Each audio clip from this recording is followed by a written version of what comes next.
Democrat 2020 candidate Michael Bloomberg is ramping up criticism of Democrat debates after being excluded from discussions on national television. One America's Kristian Rouz has the very latest.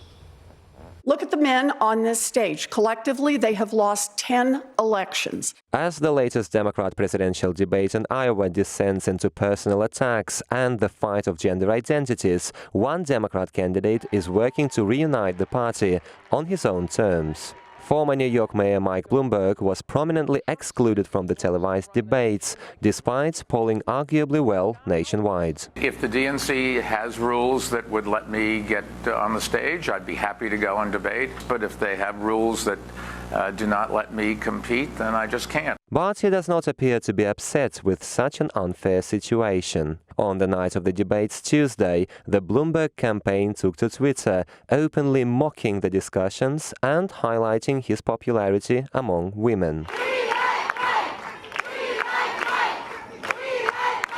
This comes amid a feud between Elizabeth Warren and Bernie Sanders, who supposedly claimed a woman could not win a presidential election. Well, as a matter of fact, I didn't say it. While other Democrats are fighting to assert their own moral superiority, Bloomberg appears to have taken a different approach. In a recent statement, he downplayed the importance of the Iowa and New Hampshire caucuses. Instead, he's actively promoting his policy agenda, focusing on the economy, and plans to outspend all other Democrats after having invested $200 million in his campaign so far. The single best thing we can do to raise economic growth and income is to dramatically increase public investment in America, especially in areas of the country that have been hurt by globalization and automation, and that the federal government has ignored for all too long. Observers say Bloomberg's message somewhat echoes President Trump's views. And mirroring that, Bloomberg retweeted a statement from the president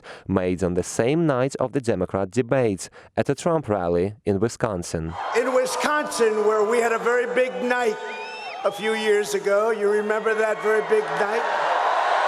Bloomberg adds, President Trump's victory in that state has shown elections are not won at partisan caucuses and debate stages, but are rather decided in the hearts and minds of voters in swing states. And Bloomberg's harsh criticism of the Democrat machine suggests he is willing to employ some of the president's unconventional campaigning tactics, which could potentially win him the party nomination. Our strategy is to go to all the other states that will start their primaries on the 3rd of March. The former New York mayor also says debates don't really matter and there are other ways to reach out to voters. And some point out the latest debates focus on virtue signaling instead of pragmatic policies may have handed Bloomberg the victory, even without his participation. Kristian, Rouz, One American News. Want to see more videos like this? Click on the link below and subscribe to One American News on YouTube. And call your cable provider and kindly demand that One American News is added to your lineup. Call and subscribe today.